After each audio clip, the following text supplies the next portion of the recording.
sponsorship of the broadcast is Pepsi Wild Cherry.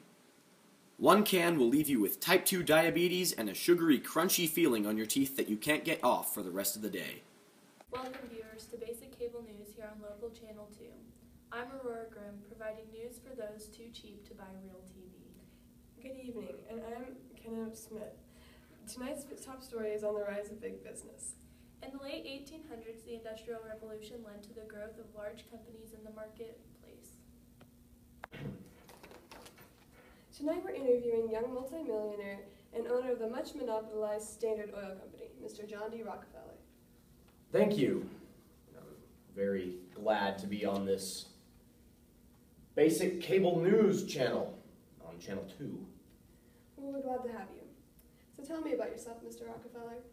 I was born on July 8, 1839.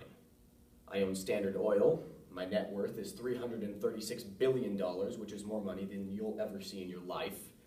And I have 5 very disappointing children, and I don't drink alcohol or smoke tobacco. That's good. How do you think the U.S. economy would be like if you hadn't taken over the business part of controlled labor unions?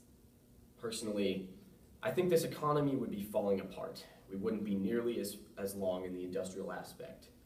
I provide oil for almost all of America.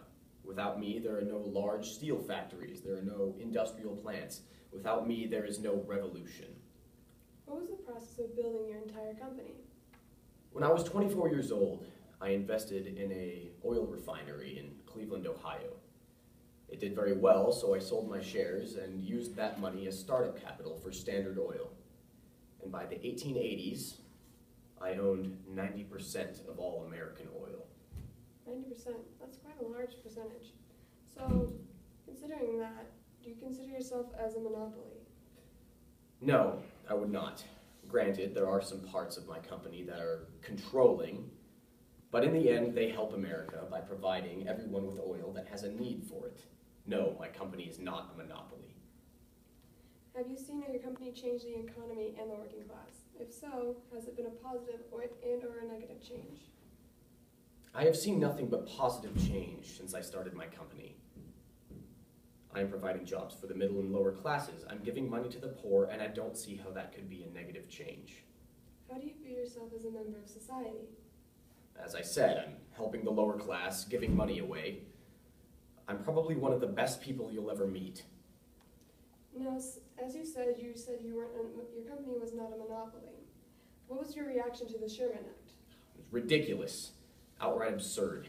This country will never be able to grow and expand if people like me are held back from making money and providing jobs. Darwin himself said that the strong will succeed and the weak will fail. That basic law of nature cannot happen if the strong are not able to flaunt their superiority over the socially feeble. Sherman is a downright idiot, and that's all I have to say about that. Thank you, Mr. Rockefeller. Upon further investigation, it was found that using horizontal integration, John D. Rockefeller gradually gained control over almost all of America's entire oil industry. His company was convicted in federal court of monopolistic practices in 1911. The Standard Oil Company was broken up into several smaller companies.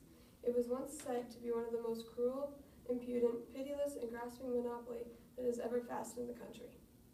Broadcast is brought to you by Febreze. Febreze. I came home and everybody's dead.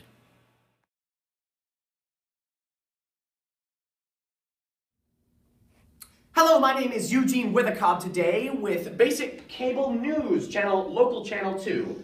All right, today your forecast is high of 55 degrees with a low of 37 degrees, and it's going to be raining. Tuesday, we've got a high of 56 degrees, a low of 42 degrees, and it is going to be partially cloudy. Wednesday, we've got a high of 46 degrees, a low of 37, and it is going to be a 12% chance of snow on Wednesday.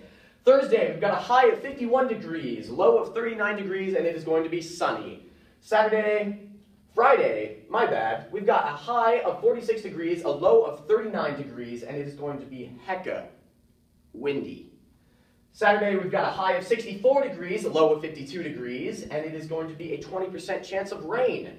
Sunday, we've got a high of 54 degrees, a low of 47 degrees, and it is always sunny here in Philadelphia.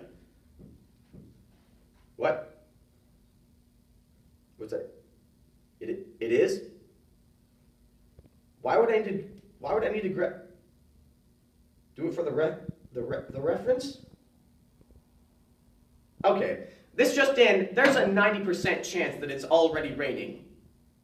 Today's broadcast is also brought to you by Goldman's Patching Putty.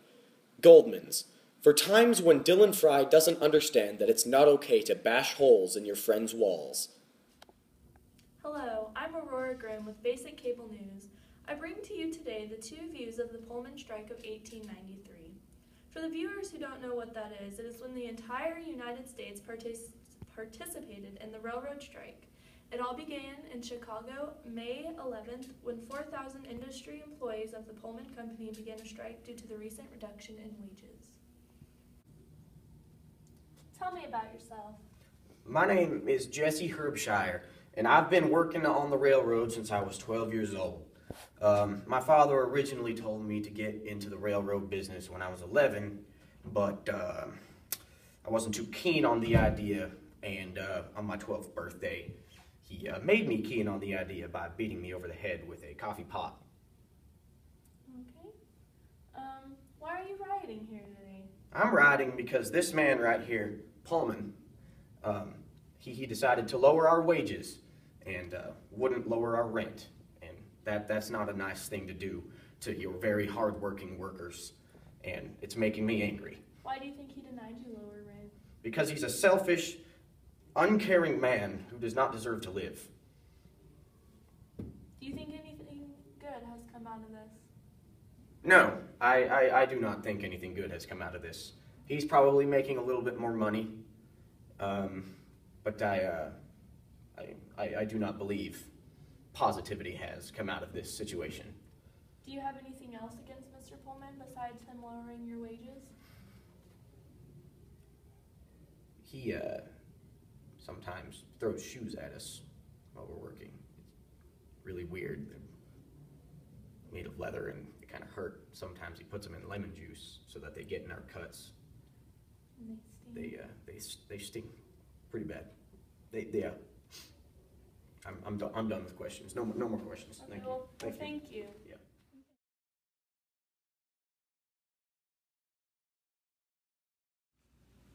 This has been Basic Cable News on Local Channel 2.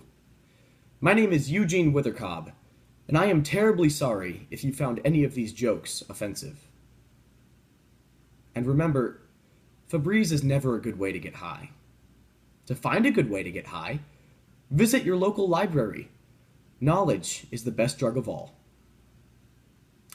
My name is Eugene Withercobb, and as always, if you only have basic cable, you're probably not going anywhere in life. Thank you, and good night.